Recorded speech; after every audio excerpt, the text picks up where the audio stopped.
పెద్దదందాల గ్రామానికి చెందిన జనసేన పార్టీ క్రియాశీలక సభ్యులు శ్రీ చందు వీర వెంకట వసంతరాయలు గారికి మొన్న జూలైలో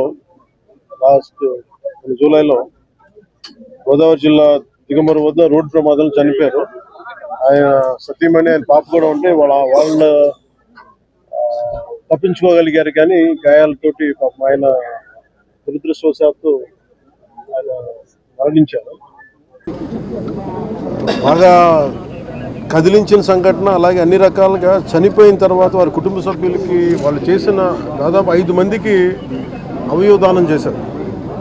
అది మనస్ఫూర్తి వాళ్ళందరికీ నేను చేతులెత్తి మొక్కుతున్నాను.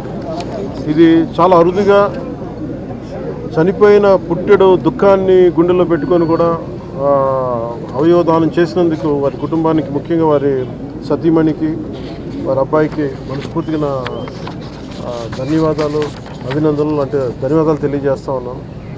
అభినందనలు దేనికి అని అంటే, పుట్టెడు దుఃఖం మనసులో పెట్టుకొని కూడా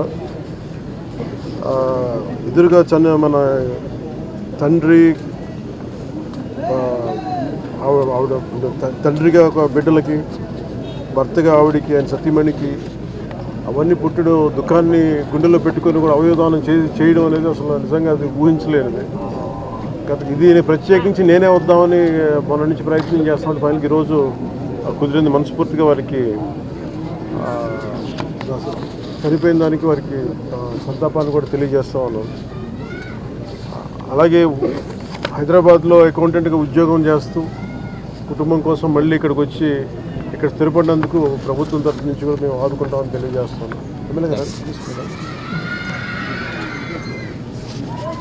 సో ఎమ్మెల్యే గారికి కూడా మనస్ఫూర్తిగా నా ధన్యవాదాలు తెలుపుకుంటాను. వారి కుటుంబానికి అండగా నిలబడినందుకు.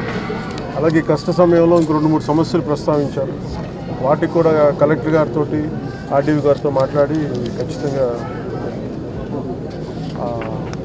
సహకరిస్తామని చెప్పారు. భవిష్యత్తులో కూడా పాపకి ప్రత్యేకించి శ్రవణం లేదంటే 2 డెఫ్ అండ్ డమ్ కూడా ప్రత్యేకమైన పరిస్థితుల్లో ఉన్న పాప. అందుకే నేను ఏమన్నానంటే, టీటీడీ శ్రవణం అనే ఒక ప్రాజెక్ట్ ఉంది. దాని ద్వారా కూడా తిరిగి చాలాసార్లు 2-3 సందర్భాలు నేను నా దృష్టికి వచ్చిన తర్వాత కొన్ని ప్రాంతాల్లో కొంతమంది కూడా చేయించగలిగాం.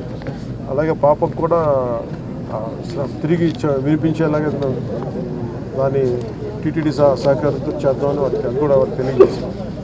సో ఈ సందర్భంగా దారి పొడవున మచిలీపట్నం నుంచి పెడన దాకా ఇక్కడ దాకా దారి పొడవున వచ్చిన ప్రజలందరికీ, తెలుగుదేశం